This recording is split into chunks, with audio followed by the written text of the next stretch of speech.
Assalamualaikum warahmatullahi wabarakatuh. Salam sejahtera untuk kita semua. Tetap semangat ya. Oke, kita lanjut materi selanjutnya. Ya, setelah minggu kemarin kita mau pelajari tahapan pencatatan akuntansi pada perusahaan jasa part pertama. Sekarang kita akan mempelajari tahapan pencatatan pada perusahaan jasa part kedua. Ya, apa aja materinya? Yuk, kita saksikan.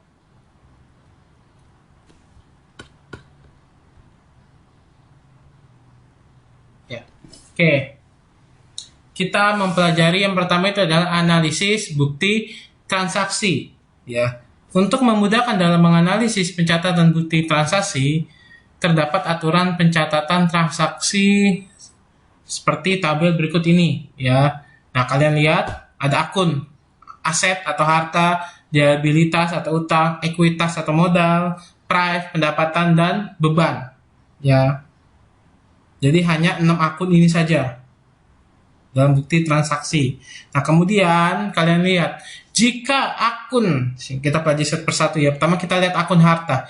Jika terjadi kenaikan atau ada penambahan di akun harta, maka otomatis ditaruhnya di bagian debit. Ya, jadi kalau misalnya ada penambahan harta, misal perusahaan mendapatkan keuntungan, taruh keuntungannya berapa itu taruh di posisi kolom debit. Namun kalau misalnya hartanya ini berkurang, maka taruh di posisi kredit atau di sebelah kanan. Ya, seperti itu. Utang juga sama. Kalau utang jika kenaikan bertambah, maka taruhnya di posisi kredit di sebelah kanan, kolom kredit. Sementara kalau terjadinya pengurangan, maka utang ditaruh di posisi kolom debit. Ya, seperti itu. Kemudian modal. Jika modalnya bertambah, maka taruh modalnya di kolom kredit di sebelah kanan. Jika modalnya berkurang, maka taruh di kolom debit di sebelah kiri. Ya. Kemudian kalau untuk price, jika terjadi kenaikan, maka taruh di kolom debit. Jika terjadi penurunan, maka taruh di kolom kredit. Nah, kemudian pendapatan. Jika terjadi kenaikan, maka taruh di posisi kredit atau di kolom kredit sebelah kanan. Jika terjadi pengurangan, maka taruh di kolom debit, posisi sebelah kiri, ya, atau di tengah kolom. Kemudian yang terakhir adalah beban. Jika terjadi penambahan, maka taruh di kolom debit. Jika terjadi pengurangan, maka taruh di kolom kredit. Nah, kamu pelajari ini dulu. Kalau kamu sudah memahami ini, maka untuk mengerjakan bukti transaksi pada siklus akuntansi perusahaan jasa itu akan lebih mudah. Kita lihat slide selanjutnya. Nah, bukti transaksi yang telah kita pelajari tadi, yang sebelumnya itu masuk nanti akan masuk ke jurnal umum. Ya. Nah, jurnal umum kita lihat sendiri pengertiannya, yaitu adalah jurnal yang digunakan untuk mencatat dan meringkas setiap transaksi yang dilakukan perusahaan. Semua transaksi itu diringkas, dicatat dalam jurnal umum. Nah, bentuk jurnal umum ini terdapat 5 kolom. Tanggal, akun atau keterangan atau nama akunnya, price itu ada referral, ya. Kemudian ada debit dan ada kredit. Nah, jadi kalau kita lihat dari slide kedua, maka otomatis kamu harus memahami akun, aset, liabilitas, ekuitas, price, pendapatan, beban bertambah atau penurunan atau berkurang, itu kamu harus tempatkan sesuai di kolom ini, mana debitnya ditaruh, mana kredit. Jika bertambah di posisi debit kah atau posisi kredit, ya seperti itu. Nah, kita lihat contohnya.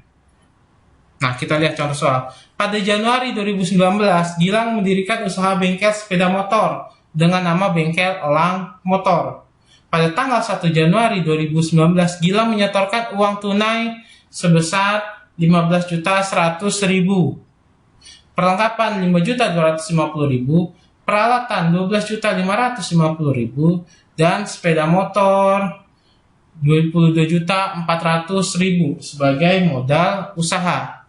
Nah, kita lihat di dalam soal menyetorkan uang tunai. Berarti ini masuknya ke dalam kas, ya.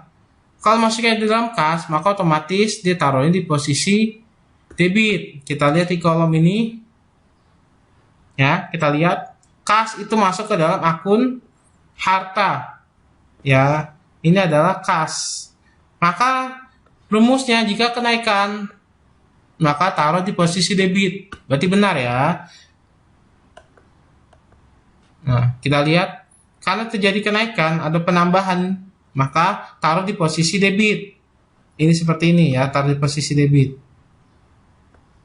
Ya, 15.100.000 sesuai dengan yang di slide 2. Aset atau harta, kenaikan bertambah, taruh di posisi debit. Kalau pengurangan, taruh di posisi kredit. Karena dia bertambah, maka otomatis taruh di posisi debit. Ya, seperti itu. Kemudian yang kedua, perlengkapan 5.250.000. Kita lihat di kolom analisis bukti transaksi. Ya, perlengkapan itu masuk ke dalam aset atau harta. Maka otomatis terjadi penambahan, maka taruh di debit. Nah, kita lihat. Kita tinggal masukkan aja. Perlengkapan 5.250.000 taruh di posisi debit. Karena ini adalah harta. Penambahan ditaruh di debit, ya. Peralatan juga sama, terjadi penambahan harta perusahaan, maka taruh di debit. Nah, kemudian sepeda motor itu termasuk kendaraan sebesar 22.400.000. Kendaraan, kalau kita lihat dari kolom analisis bukti transaksi, ini maksudnya ke dalam aset atau harta, maka taruh posisinya di bagian debit. Ya, kalau sudah ketemu, kamu jumlahkan di posisi debit. Ya, 15.100.000, 5.250.000, 12.550.000, 22.400.000 kamu jumlahkan. Kemudian total jumlah debit ini, ya, kamu taruh di posisi kredit. Nah, akunnya kamu tulis modal. Karena kan memang kas perlengkapan peralatan kendaraan itu memang modal si perusahaan tersebut. Ya, jadi kalau ketika kalian mengerjakan jurnal umum, itu coba kalian, ya, kalau misal lebih banyak di debit, tidak ada posisi di kredit, maka otomatis hasilnya, modalnya, itu adalah penjumlahan dari debit. Nah, taruh di posisi kredit. Nah, jadi kalau kita lihat modal di kreditnya adalah 55.300.000, itu adalah hasil penjumlahan dari 15.100.000 ditambah 5.250.000 ditambah 12.550.000 ditambah 22.400.000. Hasilnya taruh di posisi kredit, ya, sebesar 55.300.000. Di nama akunnya kita masukkan modal.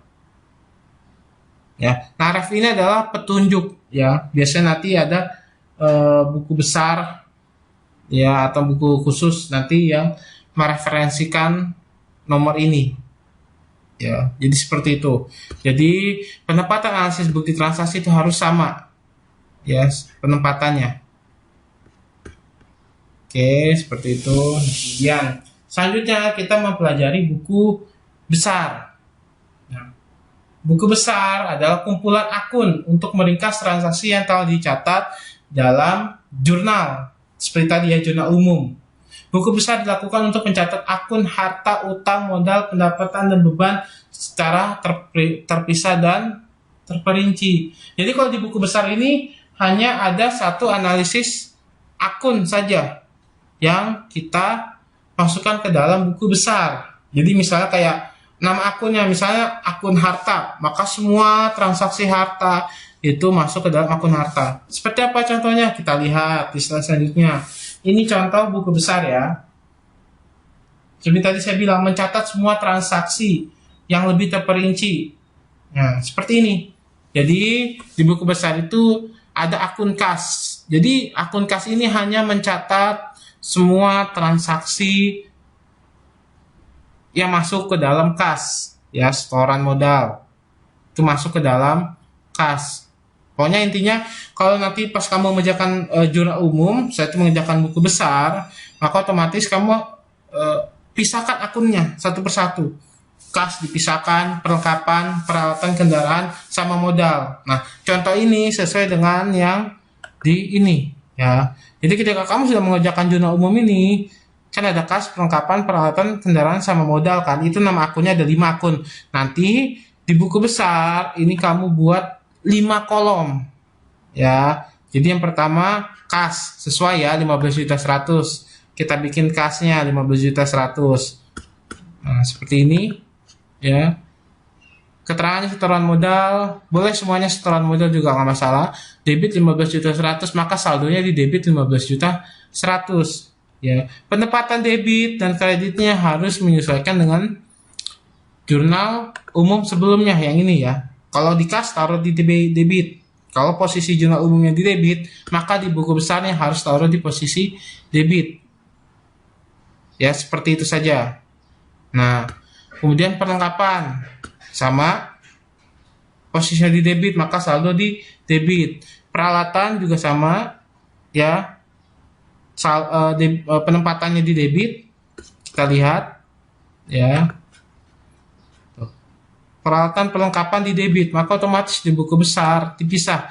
Perlengkapan karena tadi dia penempatannya di debit, maka saldonya di debit juga ya.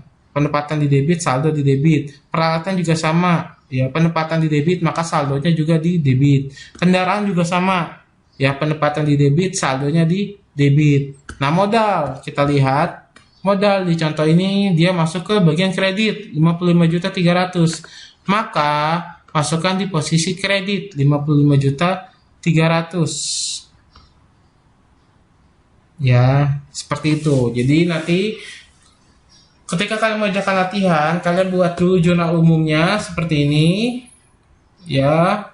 Nanti setelah itu baru bikin buku besar berdasarkan masing-masing akun ini. Jadi buku besar kas, buku besar perlengkapan, buku besar peralatan, buku besar kendaraan, sama buku besar modal.